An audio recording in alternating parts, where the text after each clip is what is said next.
Hello, my name is Ralph A. Hernandez, and I am, as of January 2004, a private investigator and consultant, independent. I have worked for about 20 different law offices in California. The area that I've worked has been uh, mainly Northern California, but anywhere in California. I am a state licensed private investigator and consultant, have been and currently still am. What I have investigated are so many cases, not just as a private investigator. Prior to that, I worked for 33 and a half years full-time as a sworn California law enforcement officer. I worked with 3 different agencies. One was Pittsburgh Police Department. The other one was Half Moon Bay. And the last one, 17 years, I worked for the Contra Costa District Attorney's Office. In my career as a sworn officer, I supervised at least 2 investigation units. My experience included certification by the state of California in background investigations, field training officer, homicides, and many others. I've had about 50 different commendations, citations, to include a judge in Pittsburgh, to include board of supervisor members, to include the FBI director himself in writing way back early in my career. I have investigated, I added it up, about 75,000 hours investigating public safety cases, to include homicides, murders. Now, what I am here speaking about today is my request for a very long time that the officers, detectives that have been involved in what has been reported to me are some murders, including what has been termed to be revenge killings here in the city of Antioch. One of them is Joshua Peterson, an Antioch citizen. And that occurred in October 2011 by Antioch officers. They shot him, physically hitting his body about 10 times, but the shots were probably around 20 shots that were fired at him by around 5 or 6 officers who responded to his location. This happened in an apartment complex here in the city of Antioch, and there were other people that saw the officers all of a sudden come to the scene looking for this particular person who supposedly there was a warrant out for him, an arrest warrant of some sort for him. So the other one was David Lopez at a different location, different time. 5 months later, in March 2012, he was unarmed. He was driving slowly with his girlfriend's sister in a residential neighborhood.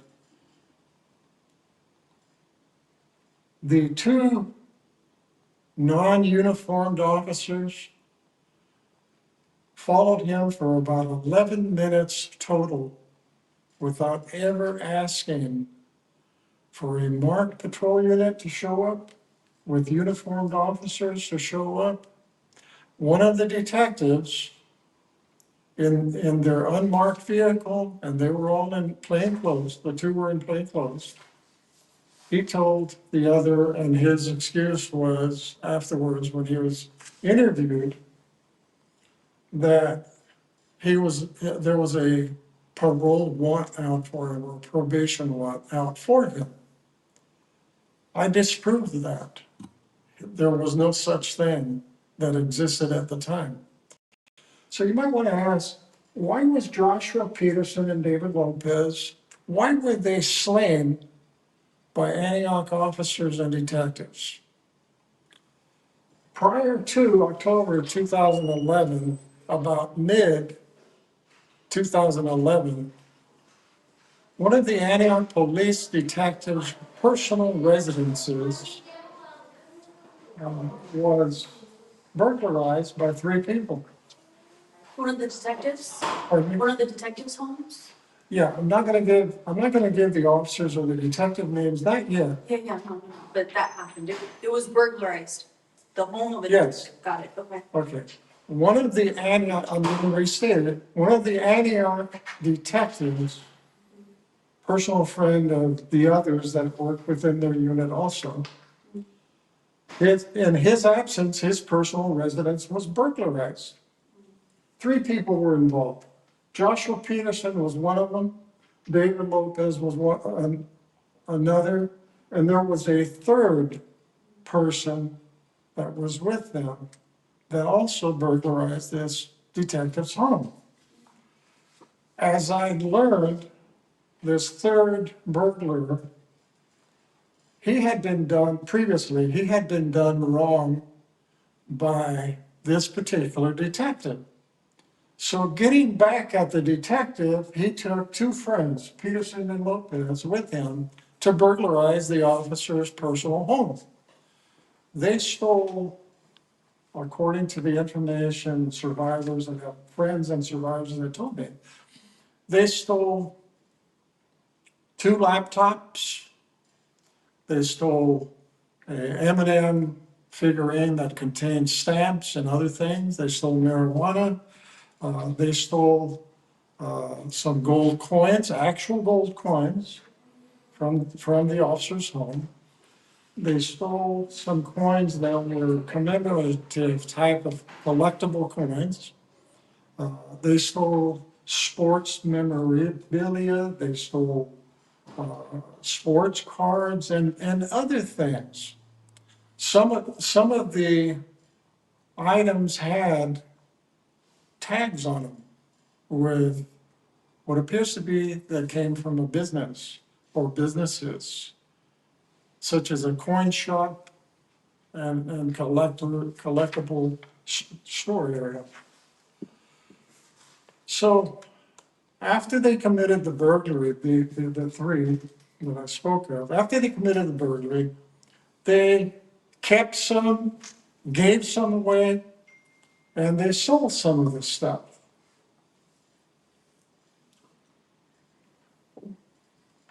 So they went out, some of the Antioch officers, according to the information I was given by family and friends that they had spoken with, shown the items to them, given some items to them that were stolen from the detective's home. They told them what happened. Because now, once they discovered, the other 2, Peterson and Lopez, discovered that this was an officer's home, that they were being burglarized, that they were burglarizing, they became afraid. So they told everybody that they were afraid. They knew the cops were going to come after them. The cops were actively looking for these guys, the guys that committed the burglary. According to family and friends, there was some real sensitive things that were in the cell phone that they stole from the detective's home, as well as within the laptops. So they asked us this information, and it was very condemning of what was going on, not just by the officer, the detective, but within certain officers within their group. What I'm talking about is not the whole police department. as reported to me. I'm talking about a group of officers of about 6 or 7 officers that were involved. They formed their own little gang. Prior to these two being encountered in the year of 2008, there was an incident for which I was hired to investigate, where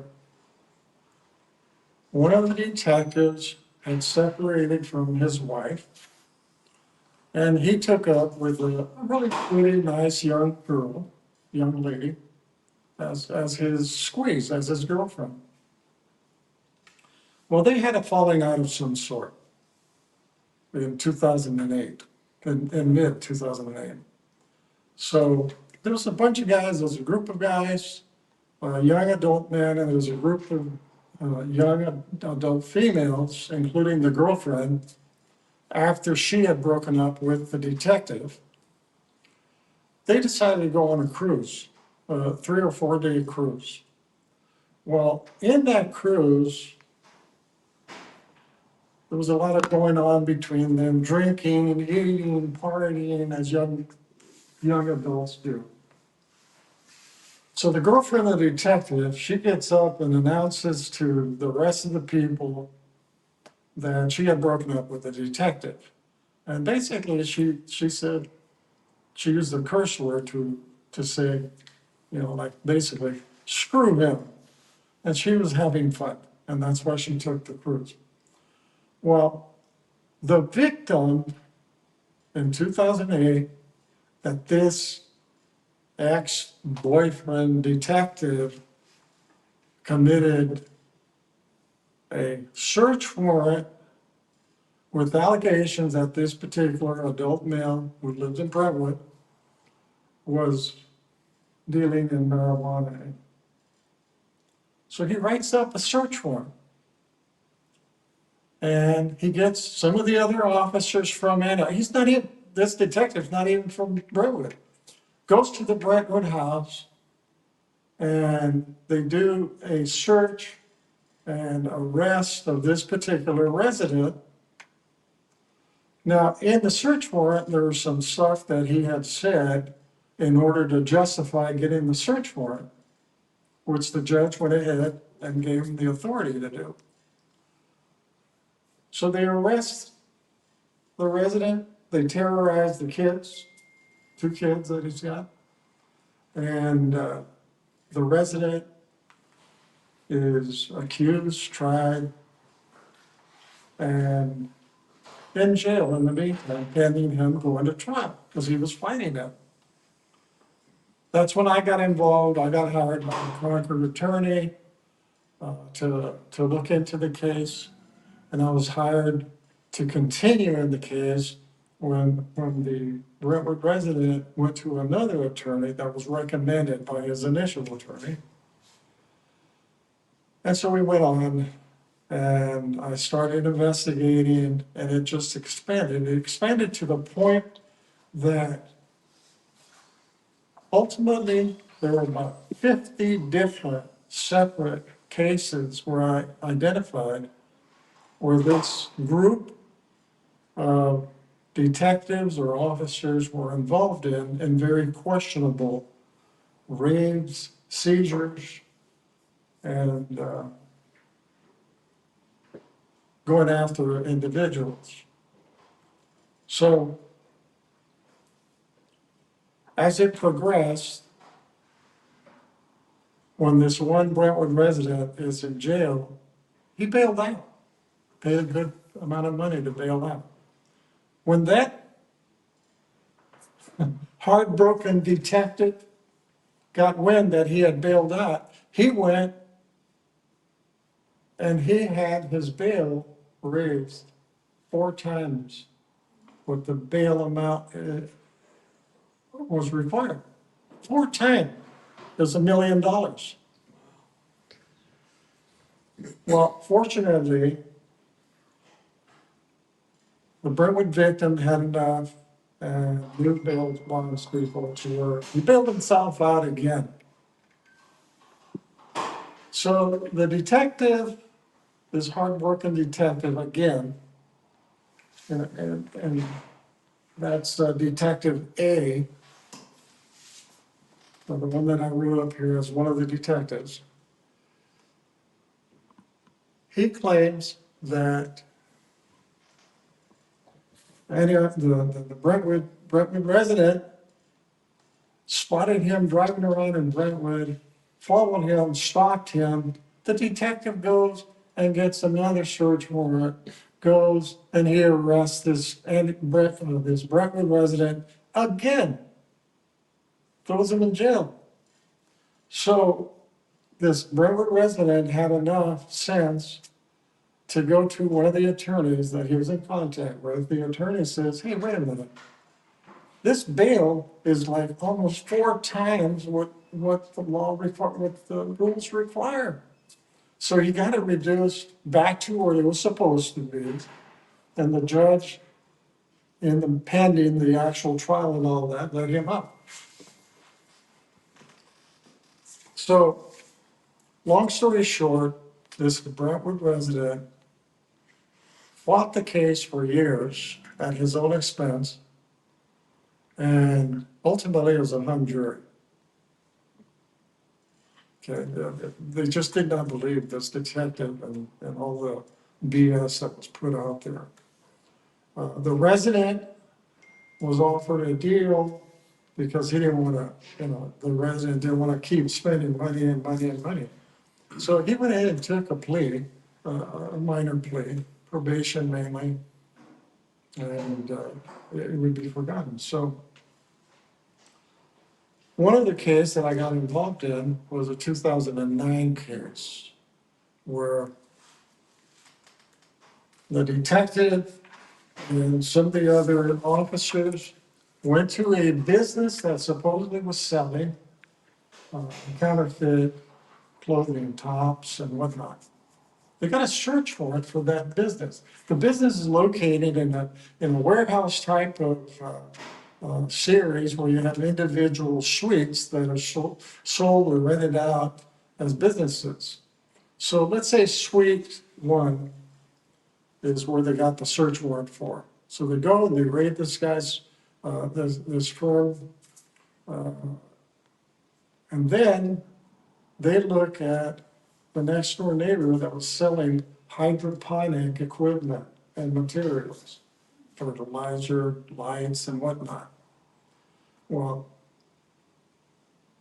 this next door business owner was approached when these heavy-handed officers were next door. So they tried to get into his business, but the owner would not let them into the business because he had electronic locks. You could only get in and purchase. Well, he refused them entry. He told them, he said, you can look in. We've got nothing but a business going here, chemicals and fertilizer and whatnot. Well, that seemed to piss off, in particular, the Detective A as well as the Detective B. So guess what? They come back and they come and raid that business also without a search warrant, without permission.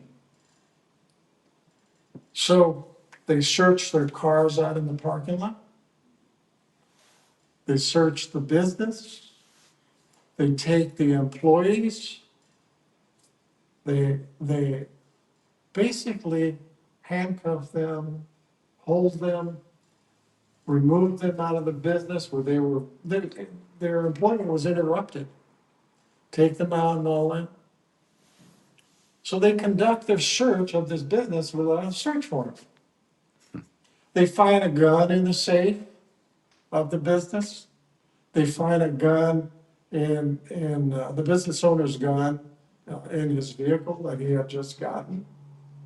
But keep in mind, they did not have the right to conduct any kind of search without a search warrant. There was not really anything that the law requires, probable cause. There wasn't.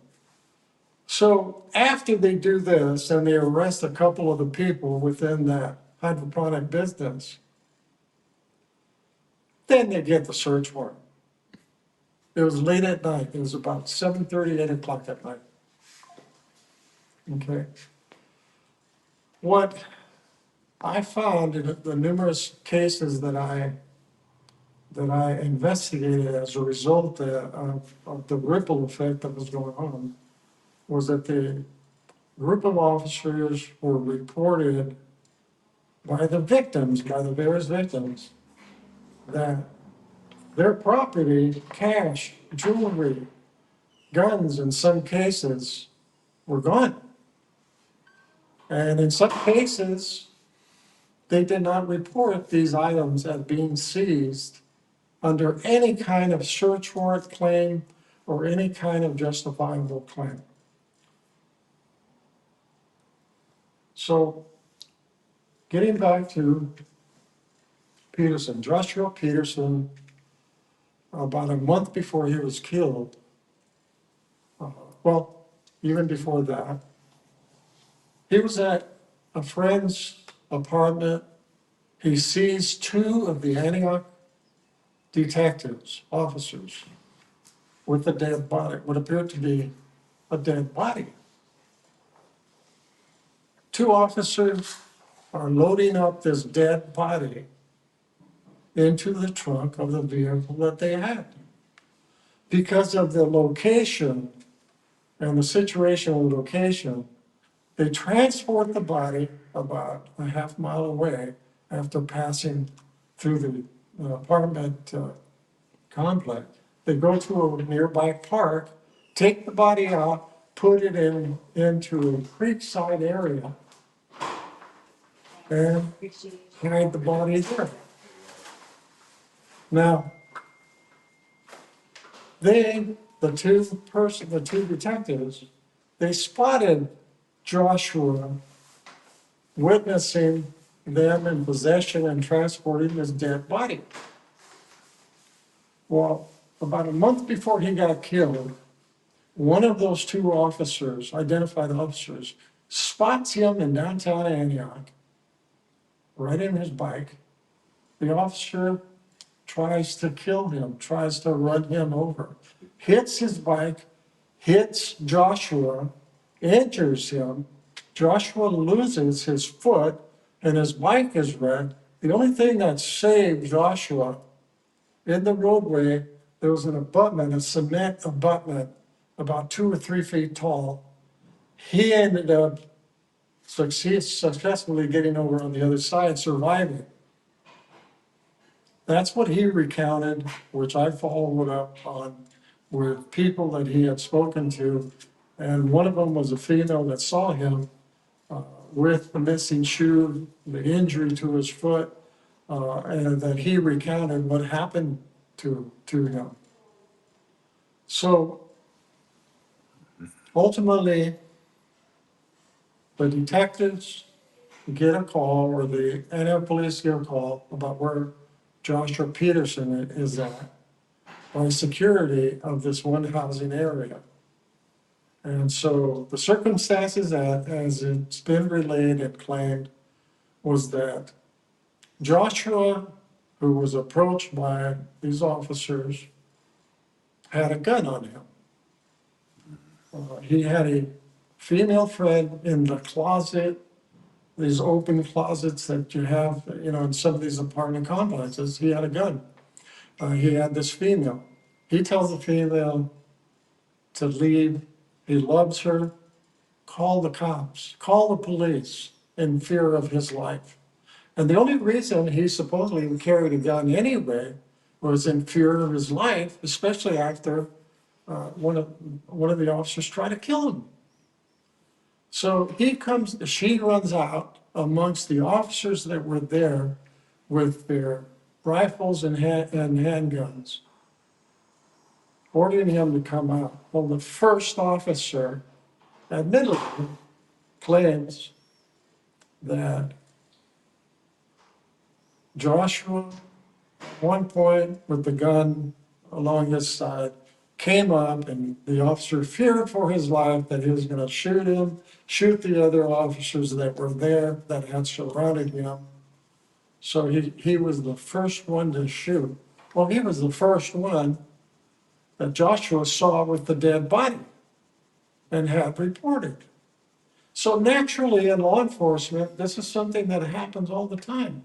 You have one officer or you have one person shoot, all the rest of the idiot officers also shoot at you and discharge their firearms.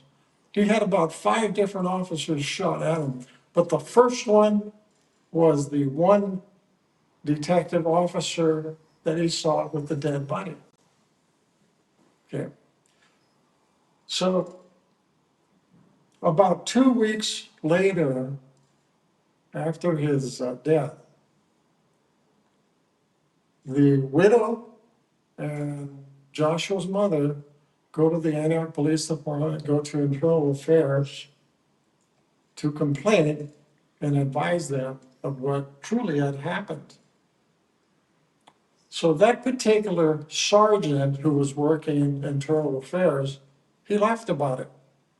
Basically, laughed them off to where he did nothing.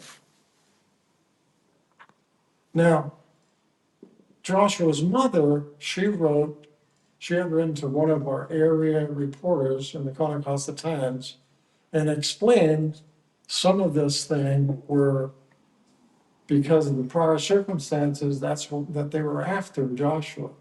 And they personally were out hunting for them with family and friends prior to his death. So the newspaper took the information, never published it. Never said anything about it.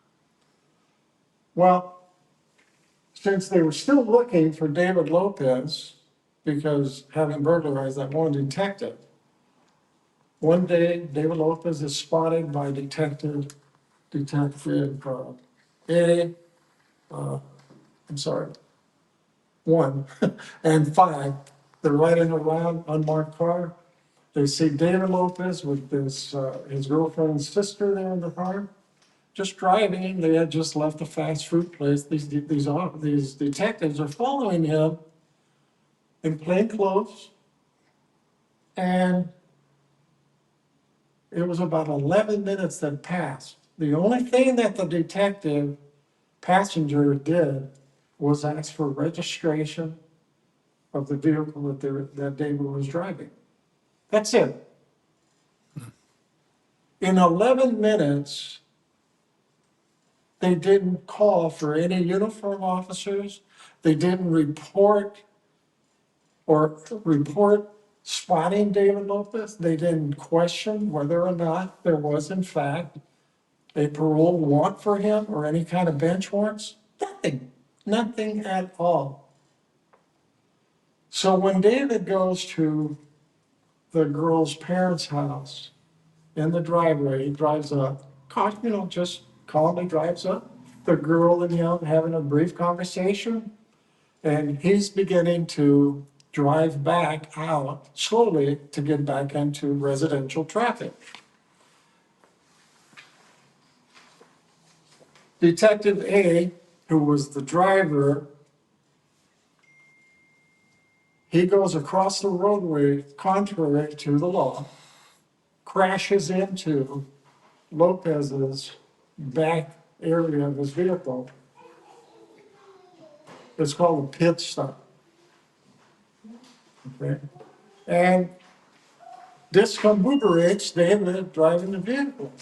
David is not a danger in any way to anyone, residents, drivers, passengers, anything, even to the officers. Well, according to the detectives, David tries to kill one of the passengers in the unmarked car, the officer. Well, the 2 officers, once they crash and disable David's vehicle, and his car spins around somewhat and goes up against the curbside, they jump out of it. They just prior, according to this, or they just prior, jump out of the vehicle with their guns drawn, ordering him to stop, whatever. and start shooting at him, at David. Well, David is sitting in the vehicle in the driver's seat. No weapons, no threats, no nothing. They start blasting away at him with their semi-auto guns. In fact, Detective A, there was a pause in the shooting. He decides to go closer to the vehicle, to the backside, and he shoots David in the back of the head. In the shooting coroner's inquest, the pathologist said the killing shot was to the back of the head. It is the possibility that David Lopez could have survived, but for this officer making sure that David was dead. Now, in what amounts to a coroner's inquest, which I attended David Lopez's case. I didn't attend Joshua's because I didn't learn about Joshua's case and some of the other stuff until I got involved in the David Lopez case when I was hired by a law firm out of Oakland. And when I spoke to the widow, family members, friends, that's where they opened up all of the information. So I did, by the way, I did recover some of the stolen property that I was told came out of that detective's home. Now, one of the things that a person by law is required to do is you cannot just hold information, especially law enforcement. You cannot just hold information and not go to law enforcement and tell them what you know about what what crimes that are committed and whatnot. Well, in June, and what you're seeing right here is but about 1/4 of the of the reports, investigation reports that I made notifying various law enforcement agencies. In June 2010, I went to the FBI's office in Concord, California. I filed a 17 pages, I'm gonna say, 17-page report outlining what I knew at that time about the situation. And this included what I believe to be the small organized crime that was set up by the small group of Antioch police officers. And I identified those that I knew, I identified the situation, and in my contact with the FBI, I reported what some of the information I had gotten that these officers were involved in. Here are some of the crimes that I reported. One, this is in accordance with the Penal Code and some of the other laws. Penal Code 146, officer acting without regular process. The other one, 182, conspiracy. 186, control of profits of organized crime act. 211, armed robbery. 236, false imprisonment. 240, assault. 242, battery. 245, felonious assault. 459, burglary. 487, grand theft. Operating and or maintaining a criminal enterprise under the RICO Act. Armed, unlawful entry, armed home invasion. Violation of civil, privacy, and constitutional rights, including federal law covers those things. Misprision in office, misprision of felony. That's coded federal crimes under the RICO Act. So within June I had already notified law enforcement in accordance with the law. Now, on page 9, also within my report, I clearly stated, at some point, someone has got to take note and start investigating these guys. It may very well be that at some similar questionable armed raid, someone is going to get seriously injured or killed. So I'm alerting the FBI, I'm alerting law enforcement, the potential of what I see, the potentials that were going to occur and or get killed. Now, page 13. It may very well be that there have been other victims that they similarly impacted outside of the laws before and after. Someone is also going to suffer a miscarriage of justice and or get seriously injured or even killed if it is not stopped very soon. Now, I think that's clear that you had a group of officers that were operating outside of the laws. And they were identified to law enforcement.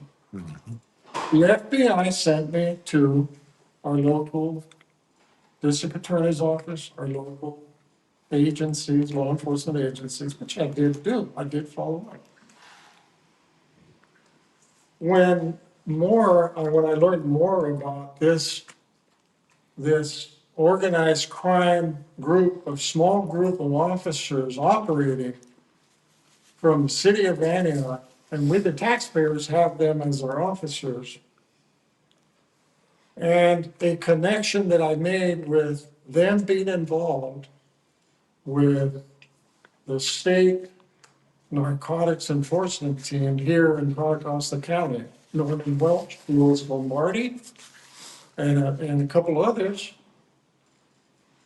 that the press had just barely found out about, which I already knew. I decided I better let them know what I knew, update them. In March 20th of 2011, I wrote a 31-page report outlining their activities, victims that they had victimized, what they had done, and also within there, page 31. Okay? There. These suspected rogue cops must be stopped quickly before any more victims are added to their suspected illegal criminal enterprise scoreboard. And especially before deaths of innocent civilians enter into their activities. Now we're talking, Ralph. Yeah. Yeah. Okay, now, here's the thing, and keep in mind what I said. Oh, also within this page at the top, I didn't read this. That they would be operating outside the law. Someone is going to suffer a miscarriage of justice and or get seriously injured or even killed if this is not stopped very soon. How much more forewarning needs to be set and documented to say that you've got a small group of Antioch detectives, officers operating as a criminal enterprise and victimizing people and saying, hey, you guys need to do something. These guys are they're on the upswing. They're gonna kill or injure more people. Well, March of 2011 is when I did that, right? Let me go back. And I better correct the record.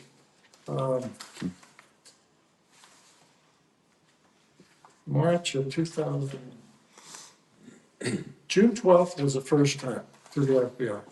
Second time, here again, I want to make sure the date is right, because I've got so many dates in mind that ultimately, this was in March 2011. Again, I had family that went there with me to the FBI office. I filed a report with them. I also had contacted the then district attorney, that was Mark Peterson, and provided him a copy of it also, but he directed a sheriff sergeant and his chief of inspectors, Paul Mulligan, to meet with me. I provided them that 31-page report. I enlightened them about another person that was involved with the narcotics people, along with the Antioch guys. Sat down at Antioch Denny's, provided them information, document, circumstances, victim names, addresses, phone numbers, contacts. They could go and check out what I reported. Well, within the 1 month period, after I sat down, chief inspectors of the district attorney's office, the sergeant from the sheriff's department, personally handed the report to our district attorney, that's when they killed Peterson and Lopez. And you know what? When I was told about the dead body that the officers had loaded up into the trunk of the car, moved it to a location, and hid it in a park area, in a stream bed area, not a single one of those people was asked. Not a single one of them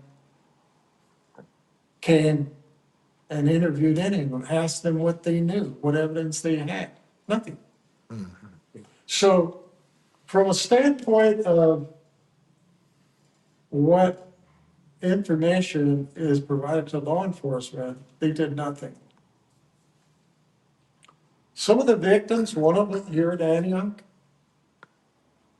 he happened to go to Humphrey's restaurant down here. Some girl comes on to him, some young lady comes on to him, and he rebuffs her. Happened to be the girlfriend of number 7, or G. That's his girlfriend. So that detective, after the girlfriend goes and complains to him, he goes, approaches this one particular victim and threatens him. Later on, different day, the victim is in Brentwood at one of the other establishments. So the detective approaches him and physically attacks him. Brentwood police responded, and basically it was kissed off. Did nothing to the detective, did nothing to him. After about 4 more different times when Antioch detective and his friends encountered this particular victim, one of them was over here by the 19th hole. He was approached, here again, he was assaulted, battered, seriously assaulted and battered by the officers. One of them had a dog, and his dog, he's number 5, he viciously sent the dog to attack this guy. And it was at a point to where the other officers stood around and just laughed. It was a point where the canine officer did not take the dog off of him. He let his dog maul him. The victim was hospitalized ultimately. The victim was charged with charges, questionable. He ended up spending about a year in jail. He did sue them. There's a federal lawsuit. But here again, because of limited resources and whatnot, he ultimately, the case was like dropped. Well, it can be resurrected, but it was dropped. Nothing was ever done to the officers for what they did to this young man. Well, while he was in jail early on, because they arrested him that day too. When he's in jail, they had his keys. Well, wait a minute, let me go back. At one of the contacts that they made, where they raided his parents' home, one of the officers, Officer A, Detective A, as part of the search that they did of the parents' home where he was staying, in the back, they found where this victim, and yes, he was dealing drugs. This victim in the back, he had like $39,000 in there. Well, there was about $4,000 unaccounted for. The one who searched it, Detective A. But that became a common thing where they contacted some of our citizens here in Antioch on some of the cases. Missing money, missing jewel, unaccounted for. They used their positions to commit these crimes.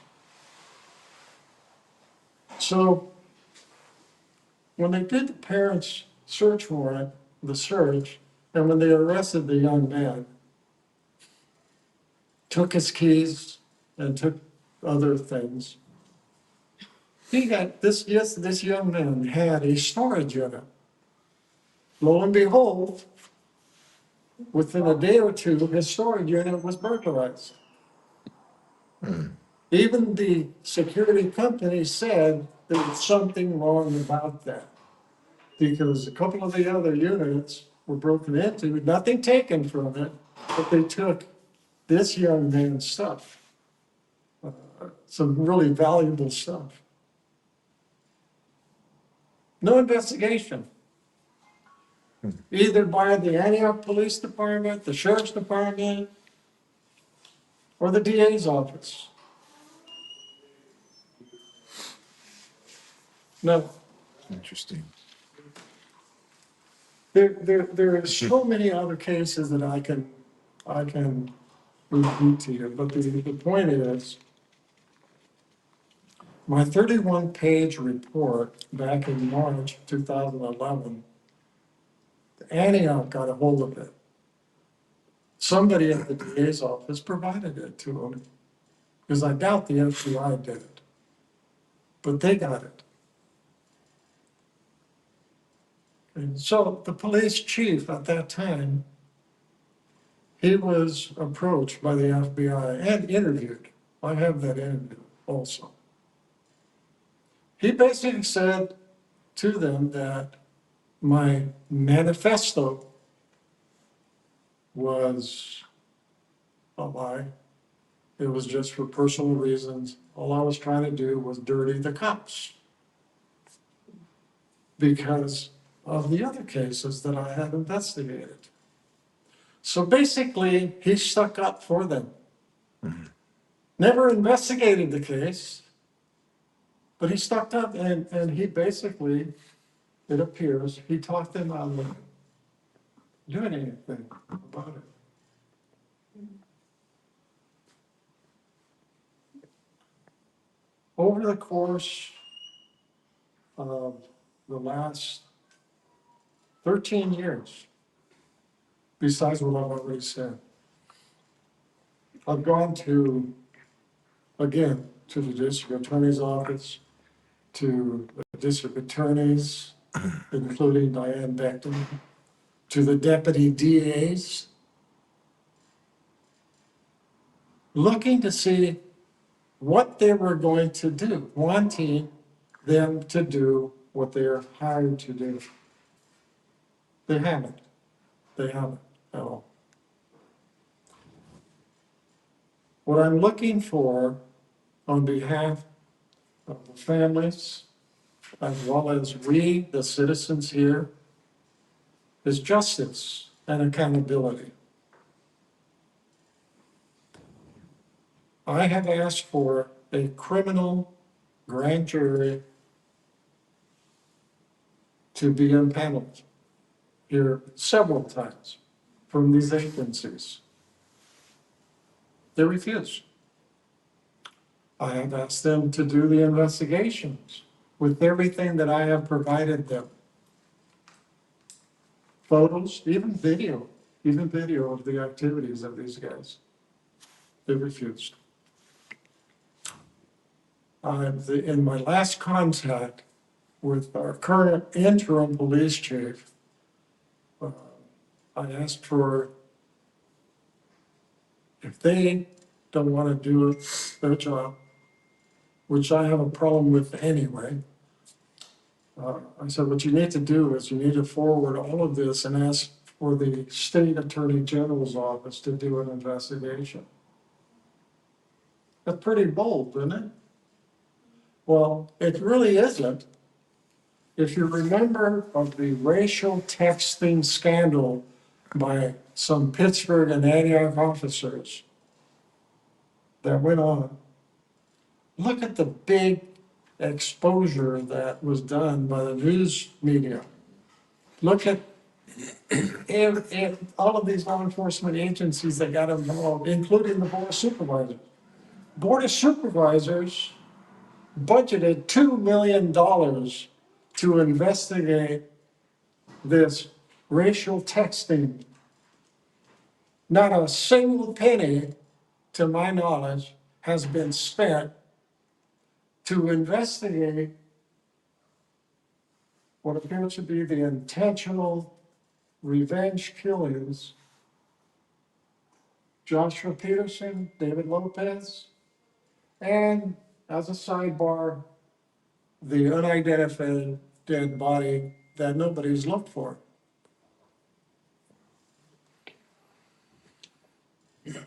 We have a very corrupt system here in Contra County, emanating in part within the Antioch Police Department, the city of Antioch, our county district attorney's office, as well as the Board of Supervisors. I personally went before the Board of Supervisors several times. I personally, in writing, gave them information, documented, recorded information. Never have they responded. I have someone for you. Pardon me? I have someone for you. Department of Justice. They want, They see usually what happens is you go to another agency, a higher agency, they say, well, you have to go to the agency of jurisdiction. Well, that's what they say. And in these cases, that's what I've been told. Okay? Well, in the city of Antioch, what their own rules say, they should have done an administrative investigation, separate and apart from anything else. Okay? Board of Supervisors, same thing. They have rules that they're supposed to follow and all that. And they also are supposed to do an administrative type of investigation because these are public employees. Now, the Board of Supervisors have a duty and responsibility of oversight of the district attorney's office. They haven't done it. Now, each of the agencies, Antioch Police and Board of Supervisors, they have these documents that say, we'll take your complaint, we'll go ahead and look into it, and we will let you know what our findings are. They've never done it. I had to call the district attorney's office and talk to one of the senior inspectors that I personally sat down with about 4 or 5 months ago. And he finally, when I made a phone call recently, he said, well, there's nothing there.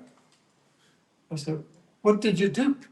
He says, well, I spent about 2 hours and I went through all the stuff you gave me. I said, there's nothing there. So it's a closed case. Really? Can you really believe it? I've said this over and over and over again at our public meetings here in Antioch, as well as the Board of Supervisors. The public are the bosses of any and all employees or elected officials. Some reason, this over the decades here, they are number one. They have turned into your bosses of the public. They're over you. They're over you, the public. Is that the blue line? Pardon me? Is that the blue line?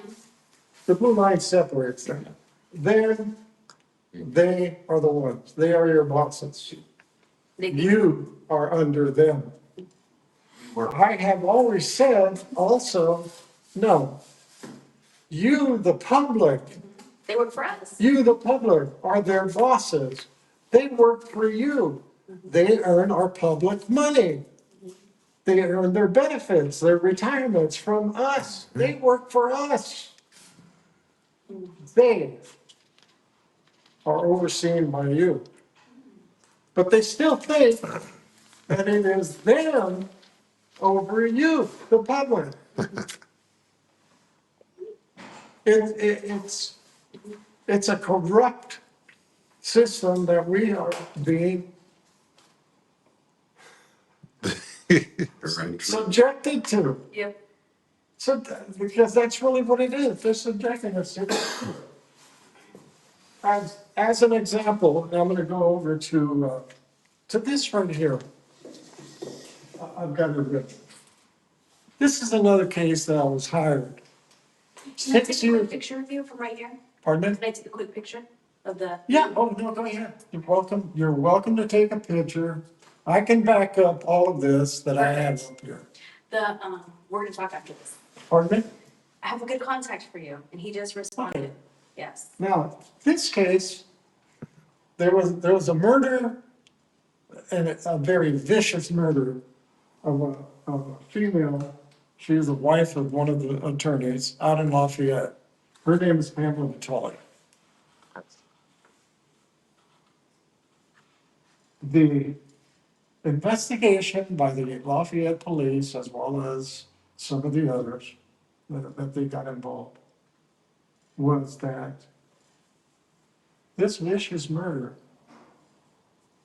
was committed by a teenage 16-year-old resident in the neighborhood. His name, Scott Dyleski. This occurred in October, actually the 15th, October 15th, 2005. Through the incompetent, incomplete investigation, they zeroed in on him and they excluded everybody else. They arrested him, charged him, and had a jury trial with very bad evidence. But they convinced the jury that he was guilty. He was the one that went to her house looking for some marijuana products that he had ordered through the internet. So they convicted him. It was like about an 8 to 10 month process. Quick. It was so quick, it made your head spin. All of a sudden, you get a murder case. They zero in on this poor juvenile, and he's sent to prison. He is still in prison. I have tried and tried and tried again to get the Contra Costa District Attorney's Office to reopen the case and look at it. They refuse. Now, the district attorney back in, this was probably about, I'm trying to think back 4 years or so ago, in June, she went to the newspaper and told how she has initiated this convicted integrity unit, where they will take a look at a case where possibly they convicted the wrong person. I, I wrote everything, submitted it, gave them the evidence, my investigation reports, nothing. They will not do what they're telling the public, you the public, that they set up to do. The reason is that even the physical evidence does not support that Scott Dyleski was the murderer. And the victim, this vicious attack included her being stabbed numerous times, her being bludgeoned numerous times. A lot of the claims that came out from not just her husband, but from law enforcement contradicted the evidence that I had accumulated and discovered. I went through over 600 photos that law enforcement took.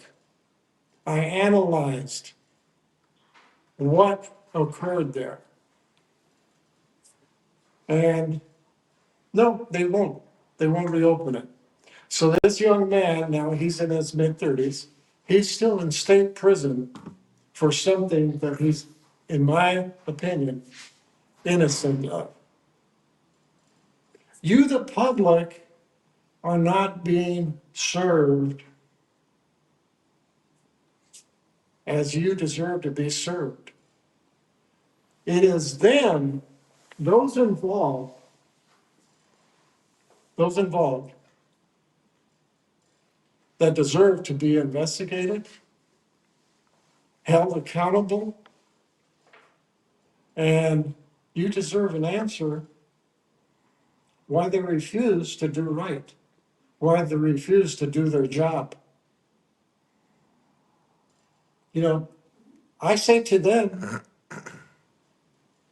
disprove what I have shown you, disprove my investigation, disprove what the other witnesses have said in these cases, as well as this case here.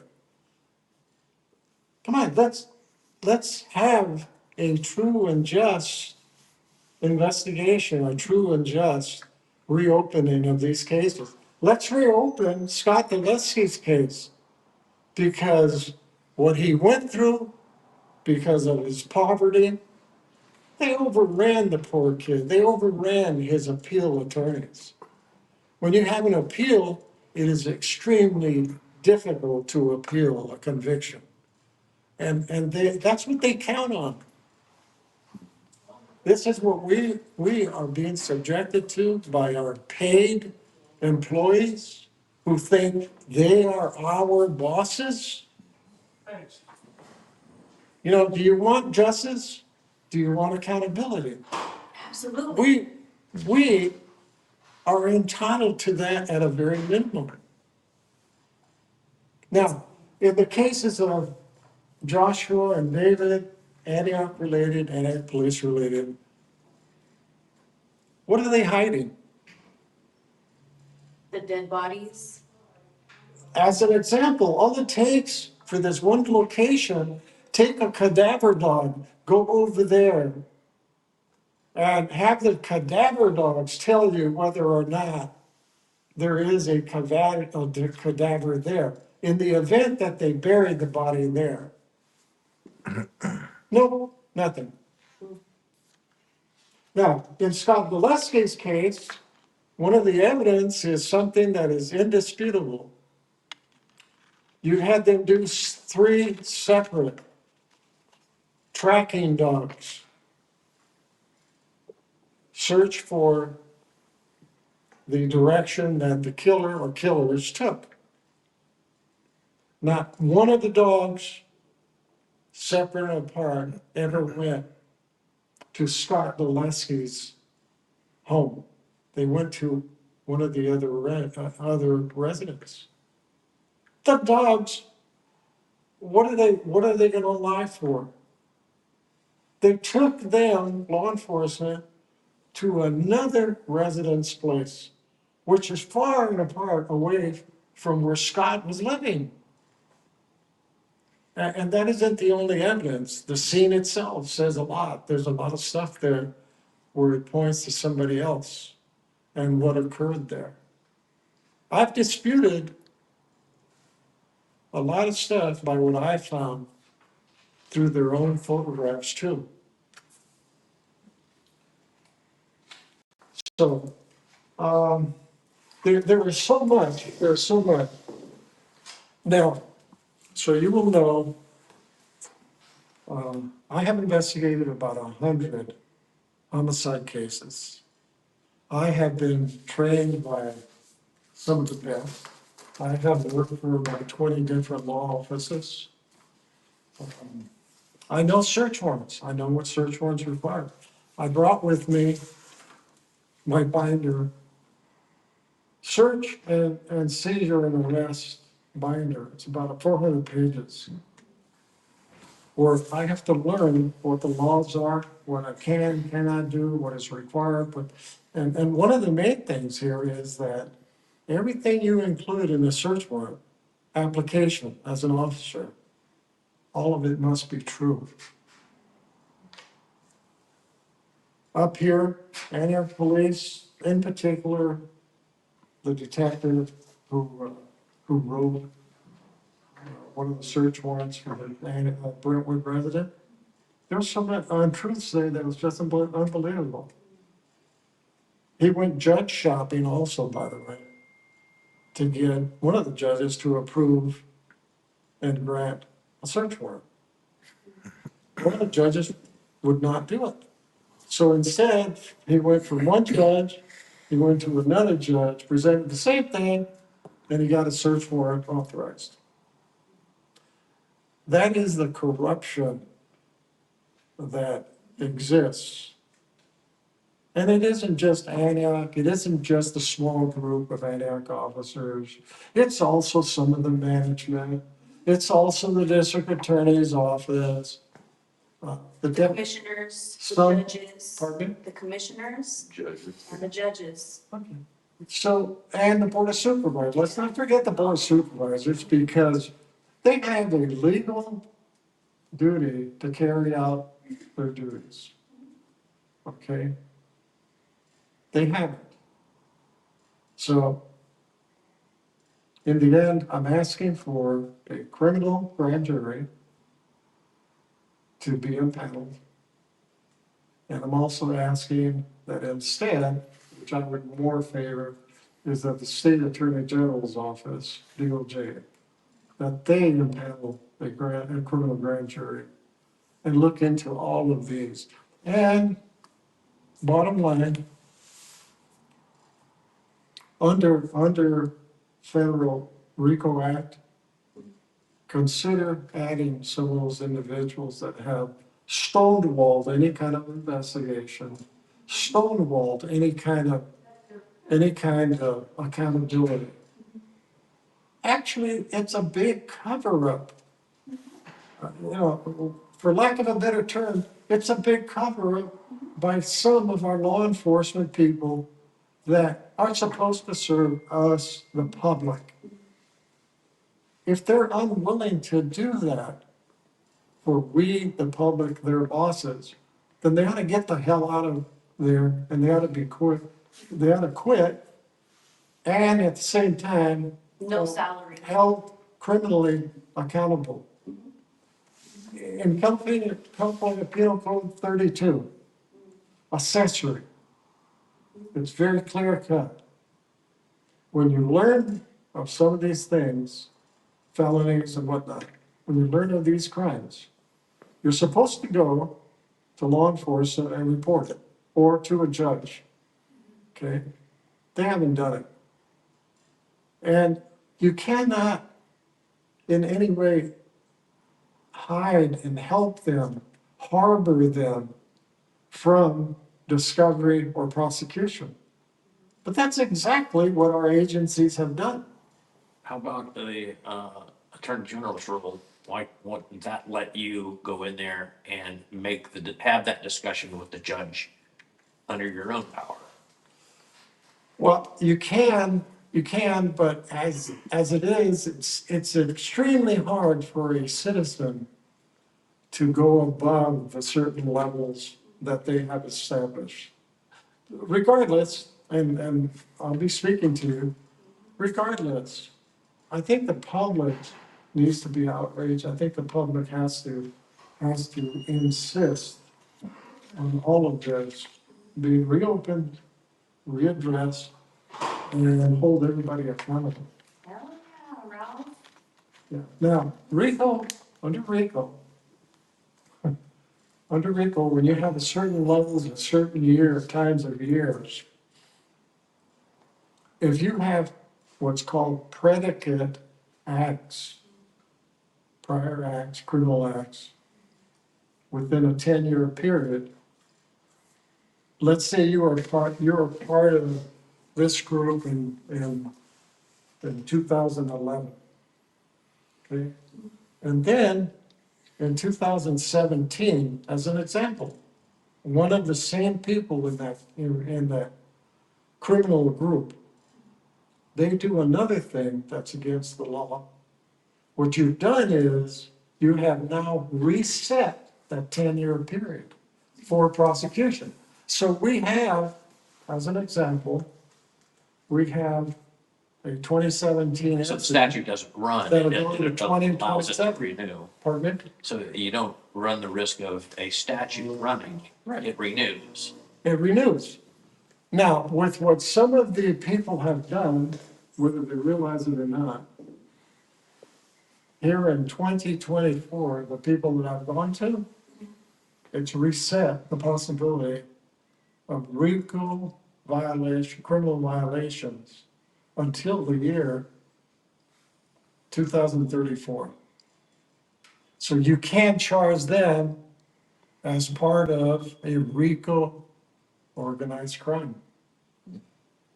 Now, it doesn't require, you have, let's say as an example, all of a sudden, number 4, or this one, decides to go on his own without telling all the others or meeting with them. He goes out and decides to commit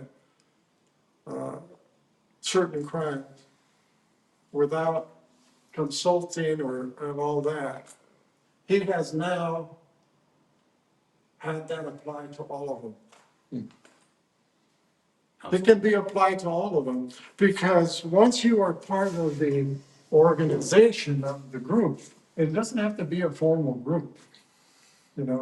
Once you become part of it by what you've been doing along with them on this occasion or whatever, you are part of that and you're acting, even if you acted on your own, they too are part of it. They have to have a definite separation from that group in order not to be pulled into, what they've done. You're gonna need somebody that can do this from a jurisdiction that they can't overtake, Sure, like the feds. exactly. So after the next election, a petition ought to be rolled out Yeah. because the DOJ in this country is a mess. It will get changed very quickly. Right.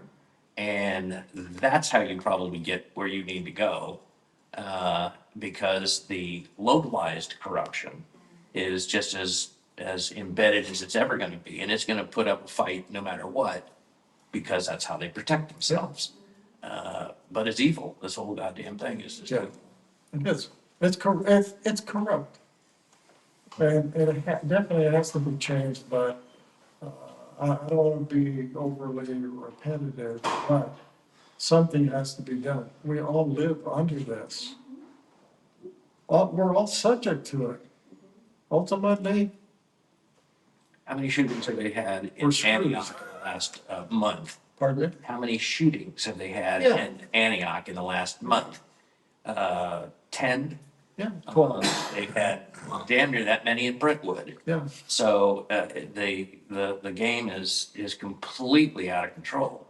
And this is the problem with having a state, and I'm round, these numbers are round, I've rounded these numbers to make it easier. California is the home to 50% of the nation's homeless. 50% of the nation's homeless is home to 50% of the nation's drug addicted. And it is home to 50% of the nation's illegal immigrants. You can't put all of that stuff on the plate at the same time without having a problem. Yeah. So if you look at the 423,600 or so, that were, that's the population that came in under the Biden administration of either convicted and or indicted criminals from around the world. There's so, the corruption here is just trying to build walls because the tsunami of corruption and crime is coming. It's here. Here's something that I did not speak of, but it relates to it. No matter who I reported to, but in particular, let's stay with Antioch. The small group that we have and have had, some of them have retired. Some of them have been held out to our public about what great officers they are. They've commended them for the good work that they've done. They have actually promoted some of them more than once. This is what we have. They are actually rewarding, and our previous, one of our previous chiefs who covered up for them, he promoted them also. Old news, Pardon me? old news. Yeah, he promoted them. Now, how do you promote these people if, as reported, they committed crimes, but it was shot down by the administration? Just totally, you reward them for wrongdoing. Out in the public, it's well known that this has happened. So why does the city, why does the police department get shocked when you have the public committing crimes? The example was set by some of the cops, some of the officers, with the city turning a blind eye to it. When the government becomes a lawbreaker, Yeah. all deals are done. There you go. And So, you and I have been at this for a while. yeah, And, right? yeah, and and the killer is that there is no safe haven for those that are trying to do right. No safe haven, and that's the killer. My trials and tribulations. There's no excuse for any of it, and yet I'm stuck Yeah. dealing with it. It's just absolute nonsense. So anyway, I got to take off. Yeah. But I think so have you committed to any printed work such as this? This I already have. you have? Have I got that? No, No. no. No. What, You know how to email me. yeah. I know how to get to you. A lot of questions. Yeah, go ahead. 30% of homeless for California's population, 2023, that's the last census there. Yeah, it's much more than that now. And so I round the numbers. It's basically, those three categories, it's basically 50% of the nation's homeless, drug addicted, and homeless, drug addicted, what was it called? Illegals. Illegals. And I don't think any of that's a crime. What? Illegals, marijuana, or being No, what's homeless. illegal is the fact that the Justice Department in this country lost 300,000 children. Oh my God. They're gone. Yeah. They can't find them. It's This actually, is up to its neck in child sex trafficking. Yeah. So, and that's the feds playing that game. That's why they killed Epstein in a federal prison. Yeah. So you go on and on and on. It's as dirty as the damnedest one. And there's not enough good clothes, to tackle it because it's so corrupt. There's no system. The system has been overtaken. We have to create the system. We're gonna do it in this lifetime before you pass on to the other side. And you. Right. Well, I'll tell you, it'll be a very We can do difficult it. thing, because this country is suffering from what is called a